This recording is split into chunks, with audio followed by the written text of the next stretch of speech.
Welcome to the Bias Continuum for Destino staff and ambassadors. Many of the videos presented in this class so far showcase instances of institutional or historical discrimination against Hispanics and Latinos in the U.S. However, it is important that you not simply approach these issues as being about the past or about those other people out there.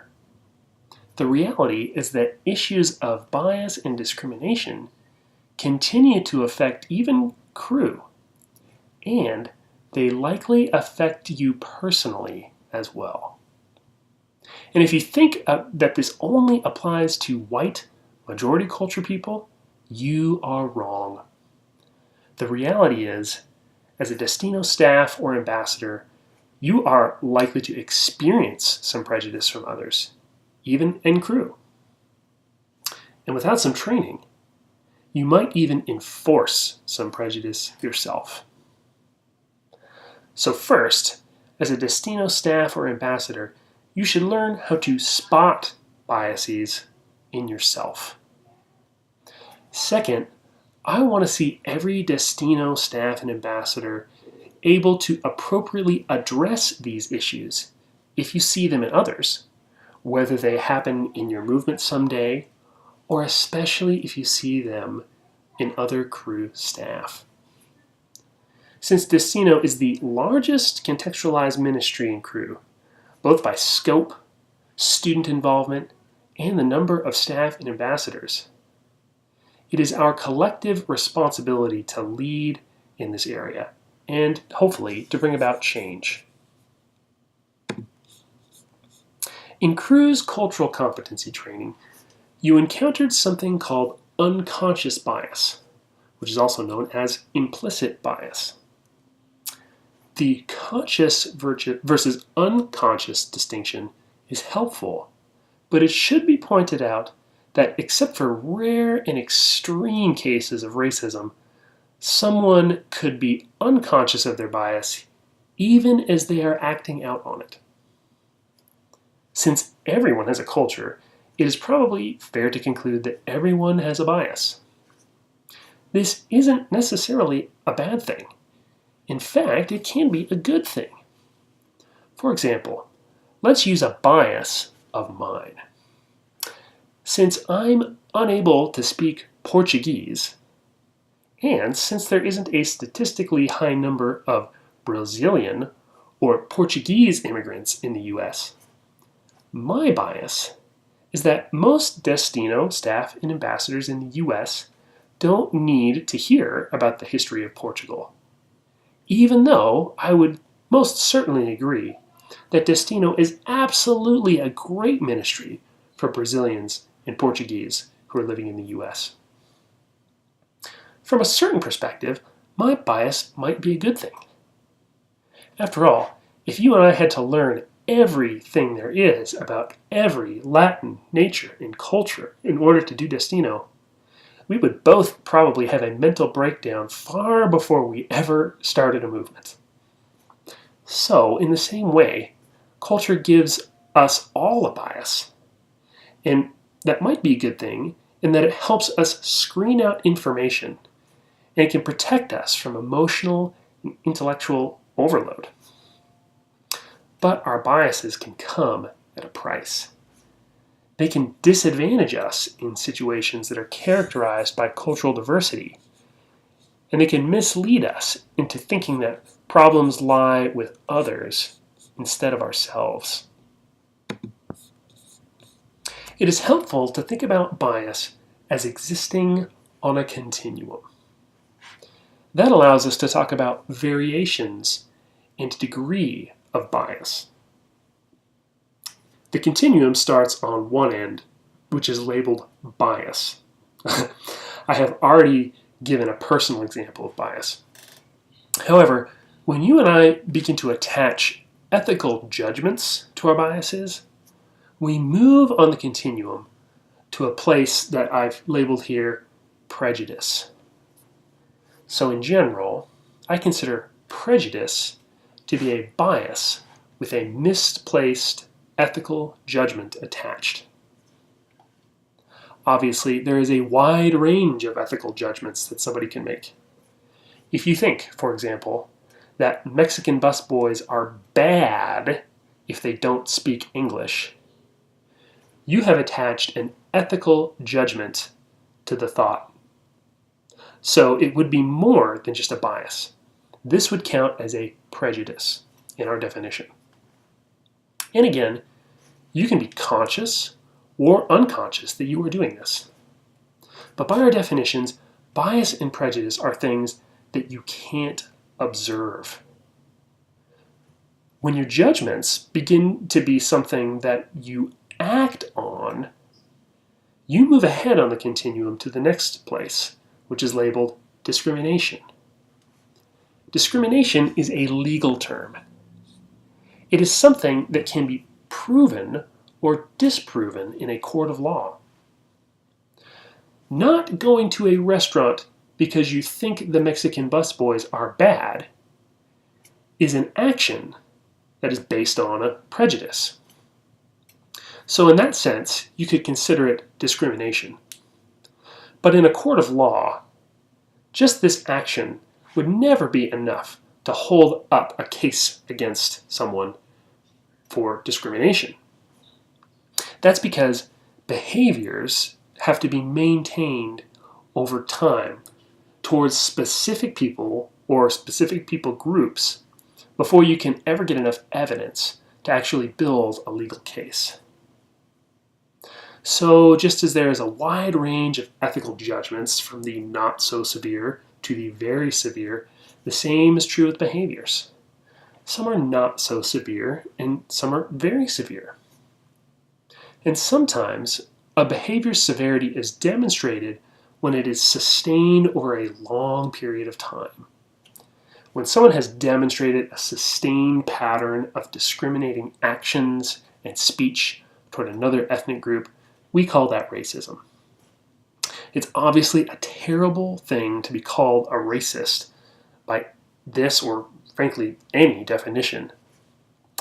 But using these four terms, as I have, allows us to talk about the severity of our biases in a way that can be really helpful. So when moving from the left side of this continuum to the right, you may or may not be gaining any consciousness.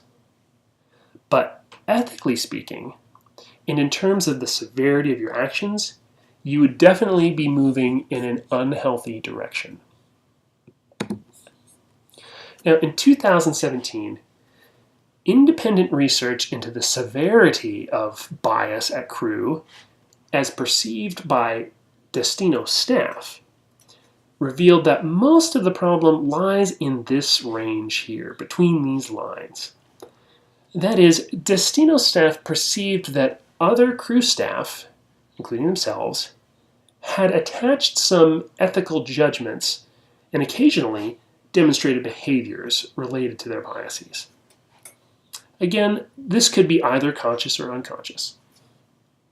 Based on how we have defined the terms, it would be a total mischaracterization to say that we have racists on staff with Crew, or that the ACLU could come in and build a case against certain Crew staff based on their discrimination of other Crew staff.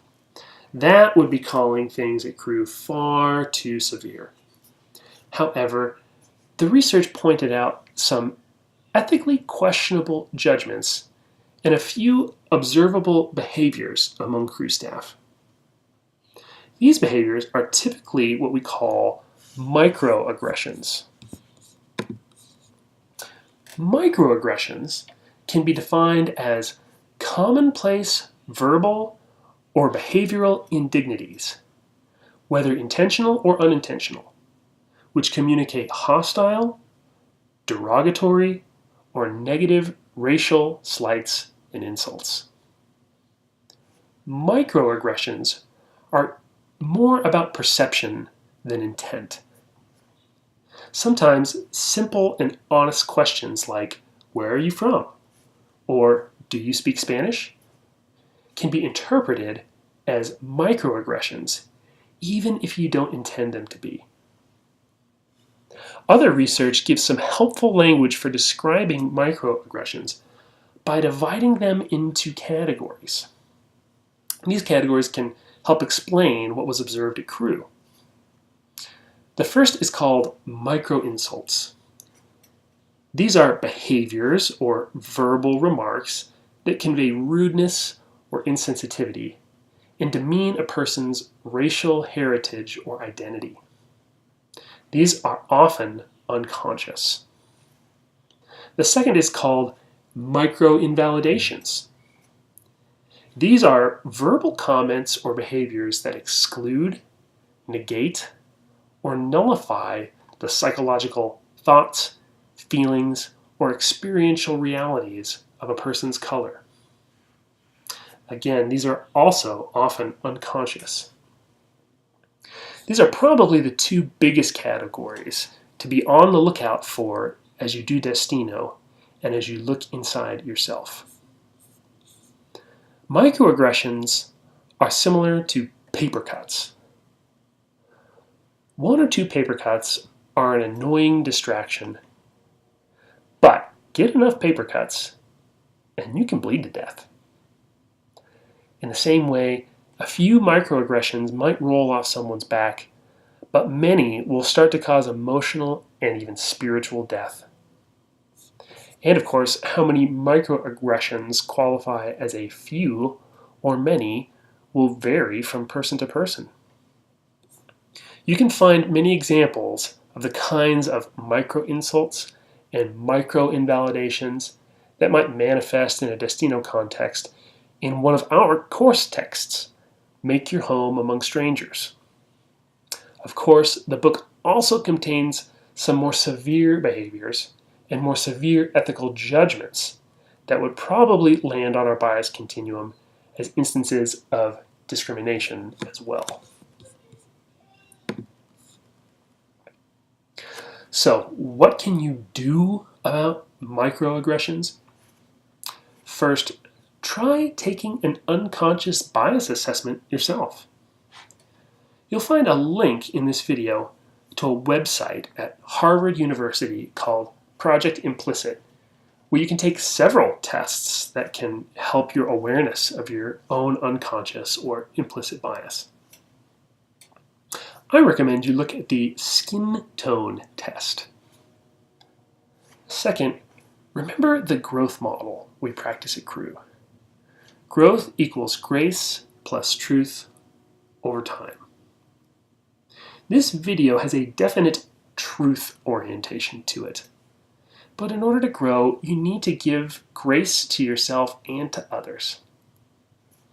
And since our biases are learned behaviors that sink in and can be reinforced over a lifetime, you need to be realistic about how much time it might take to see growth in these areas in yourself or in others. If you think you have to confront someone, always talk this over with someone else first, such as your coach. And if you're going to give someone feedback, don't try to be the Holy Spirit. You are not responsible to change other people's hearts for them. Instead, a better goal would be to try to correct future behaviors. In your feedback, be as honest and as brief as you can. You don't want to come across like you are harping on someone, especially over something they may not even be conscious about themselves. These are the references I used or cited in making this video. Thanks for watching.